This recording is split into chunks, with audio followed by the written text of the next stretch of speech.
राम राम भाई, अस्सलाम वालेकुम, जय हिंद, जय संविधान।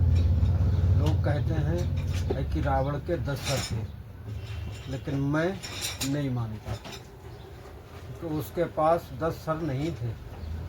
10 सरों का दिमाग था जिससे उसने राज किया लंका पे। और हमारा वाला, उसके पास भी 10 हैं। आपको यकीन नहीं आएगा, लेकिन मैं दिखाऊंगा तुम्हें। और उस रावण की बहन थी सुपनेखा, जिसने अपनी नाक कटवा के पूरा लंका की सत्या पिटवाई दी, आग लगवाई दी। ठीक है। और हमारे वाले रावण की बहन है गोदी मीडिया, ये भी अपनी नाक कटवाने में कसर बकाया नहीं रख रही है। कभी किसी से नाक कटवाना, कभी किसी से नाक कटवाना। अब ये जो है पाकिस्तान से नाक कटवाती है, मालूम कैसे करके। पाकिस्तान का कोई पता नहीं, छोटा सा पिद्दू सा है, कोई जाहिल सा आदमी, वो इतना जलील करता है इस गोदी मीडिया को। और उसके साथ साथ में हमारे इन्हें भी जलील करता ना, 10 सर वाले भैया, ठीक है, इन्हें भी जलील करता है वो। और वो जलील करके सफाई से तुरंत निकल जाता है। इनके पास तो कोई जवाब है ही नहीं, क्योंकि उसने भी नाक कटवाई थी और ये भी नाक कटवा रही है। और इतने तो जलील हैं, गोदी मीडिया इतनी जलील है कि कितना भी जलील करे, वो कोई भी जलील करे, ये जलील होते ही नहीं है। क्योंकि इनकी चमड़ी ऐसी है, वो गैंडा नहीं होता पानी वाला, जिस पर भाला मारो, कुछ भी मारो, उसका कोई असर नहीं होता। तो गोदी मीडिया इतनी जलील है कि इसके ऊपर चाहे लानत डालो, चाहे टट्टी डालो, चाहे गू डालो, कुछ भी डालो, इस पर कोई फर्क नहीं पड़ता।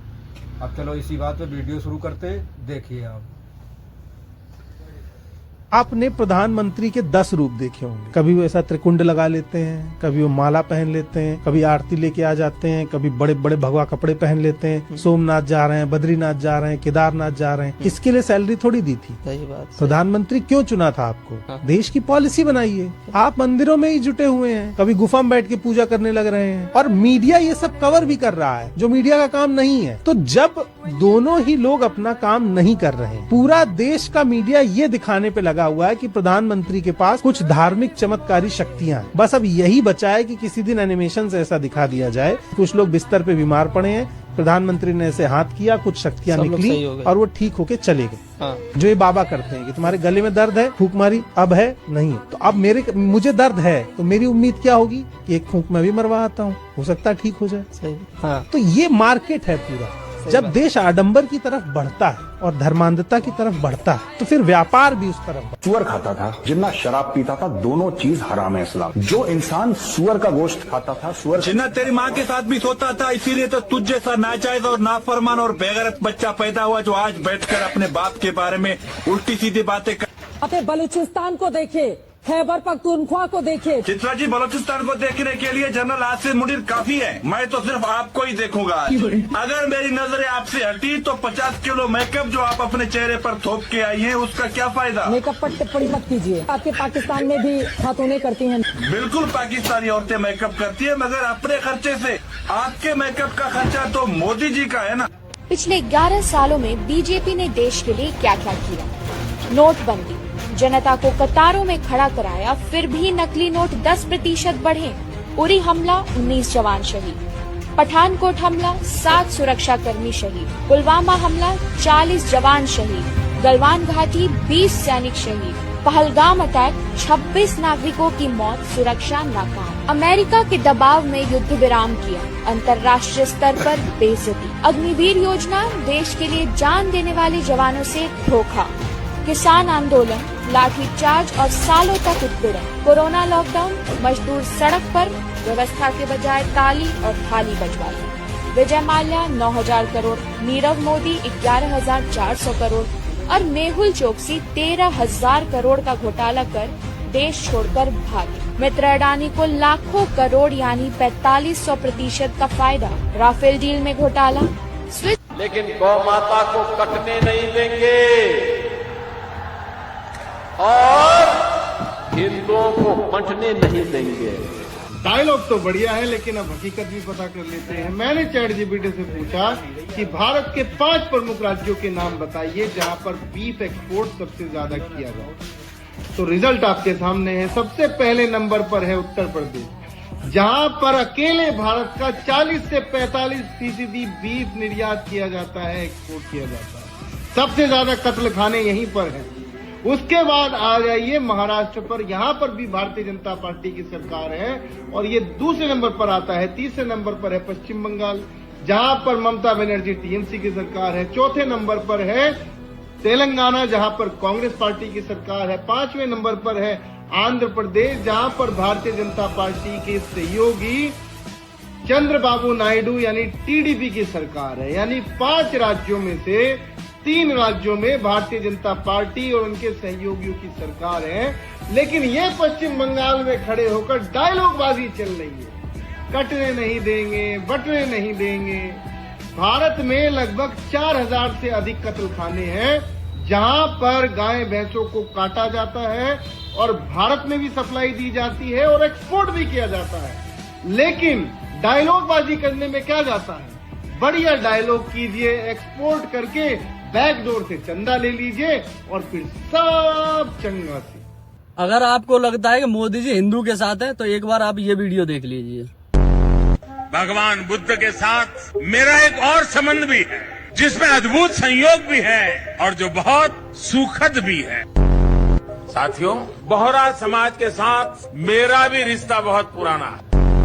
क्रिश्चियन कम्युनिटी के साथ तो मेरा संबंध कोई नया नहीं है, बहुत पुराना बड़ा आत्मीय नाता रहा है। जीवन का एक महत्वपूर्ण कालखंड मैंने आदिवासियों के बीच में बिताया है। बलिया से मेरा एक भावुक रिश्ता, पंजाब के साथ मेरा विशेष नाता रहा है। चीन के साथ मेरा निजी रूप से भी एक विशेष नाता है। मेरा खुद का व्यक्तिगत रूप से फ्रांस के प्रति लगाव बहुत पुराना रहा है। अरे यदुवंश के साथ तो हमारा रिश्ता है, हमारा नाता है। ना वो हिंदू के साथ है, ना आपको मातृभूमि से प्यार है, आप देशभक्ति की बात करेंगे। अरे 1 रुपए में तो एक आम नहीं मिलता। आपने 1 रुपए में अडानी को 1050 एकड़ जमीन और 10 लाख आम और लीची के पेड़ दे दिए। ये मातृभूमि की वंदना। बच्चों शांत हो जाओ, बच्चों शांत, बच्चों हल्ला मत करो, शांत हो जाओ। आरएसएस के 4 लोगों का नाम बताओ जो वंदे मातरम नारा लगा के जेल गए, उनका नाम बताओ। आप नहीं बता सकते क्योंकि आजादी के आंदोलन में आपका कोई इतिहास नहीं। आपने 52 साल तक हिंदुस्तान का तिरंगा झंडा आरएसएस के मुख्यालय पे नहीं फहराया सर।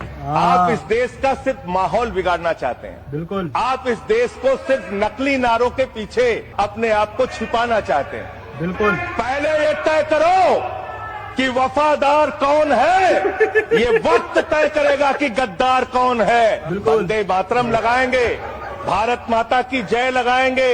जय। पत्थर छोड़ो, मोदी योगी को पूजना शुरू करो, क्योंकि पत्थर तुम्हें कुछ नहीं देने वाला, लेकिन योगी और मोदी बहुत कुछ दे सकते हैं। पत्थरों को आगे गिड़गिड़ाने से कोई फायदा नहीं मिलने वाला। ये ज्ञान है बीजेपी विधायक श्याम प्रकाश का। ये अपने समर्थकों को यही बात समझा रहे हैं। आप खुद सुन लीजिए इस वीडियो में। और हमारे योगी जी और मोदी जी निश्चित ही एक भगवान के रूप में अगर हम उनको मान लें तो कोई बुराई नहीं है, क्योंकि वो हमको कुछ दे सकते हैं, उनमें हमको कुछ देने की क्षमता है। पत्थरों के आगे गिड़गिड़ाओगे वो आपको कुछ देने वाले नहीं है। सुना आपने, मोदी योगी को ये भगवान से भी ऊपर दर्जा दे रहे हैं और भगवान की मूर्तियों को पत्थर का टुकड़ा बता रहे हैं। मतलब हिंदुओं की देवी देवताओं का इतना बड़ा अपमान कर रहे हैं। विधायक जी को यह बोलने में जरा भी शर्म नहीं आई होगी। ये बेहद ही बेशरम लोग हैं भाई। देश का प्रधानमंत्री है कि बीजेपी का प्रधानमंत्री है? तो ऑन ड्यूटी हमेशा रहता ही है। तो फिर यहाँ कमल का फूल कैसे लगा के रखता है, तिरंगा क्यों नहीं लगा के रखता? नरेंद्र मोदी को कुर्सी पर बिठाया इस देश के भले के लिए है। उसको जहाज 8000 करोड़ का इसी काम के लिए दिया जाता है। अनलिमिटेड खर्चा इसी काम का दिया जाता है, अनलिमिटेड स्टाफ इसी काम का दिया जाता है।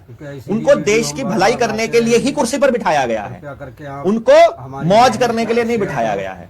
मौज तो करते कहाँ हैं और प्रधानमंत्री? अगर अच्छी लगे इससे ज्यादा मौज क्या होगी प्राइवेट में लेना है जिसका? आज तक एक भी छुट्टी नहीं ली उन्होंने। कमेंट भी भाई हिंदी में करना। ये जो जाता है क्योंकि इंग्लिश मतलब जो उनको आती है। बीजेपी के जितने भाषण देने जाता है देसी चुनाव आदमी के दौरान, होगा। छुट्टी लेके जाता है कि ऑन ड्यूटी जाता है? देसी देश का आदमी प्रधानमंत्री है कि बीजेपी का प्रधानमंत्री है? उन्हें तो ऑन ड्यूटी हमेशा रहता ही है। तो फिर यहाँ कमल का फूल कैसे लगा के रखता है, तिरंगा क्यों नहीं लगा के इसी रखता? तरीके से शर्म नहीं आती कभी इसको? कभी प्रधानमंत्री बन जाए। जब ये देश के प्रधानमंत्री की कुर्सी पर बैठा है तो ये बीजेपी का कैसे हो गया? तो भाई कहीं ना कहीं तो पहुंच ये विपक्ष का भी प्रधानमंत्री है, ये उस आदमी का भी प्रधानमंत्री है जिसने वोट नहीं किया इसे, और ये उसका भी प्रधानमंत्री है जो वोट कर ही नहीं सकता। इस देश की 40 करोड़ आबादी तो वोट ही नहीं कर सकती। जय हिंद, जय संविधान, राम राम, शस्त्रीय काल।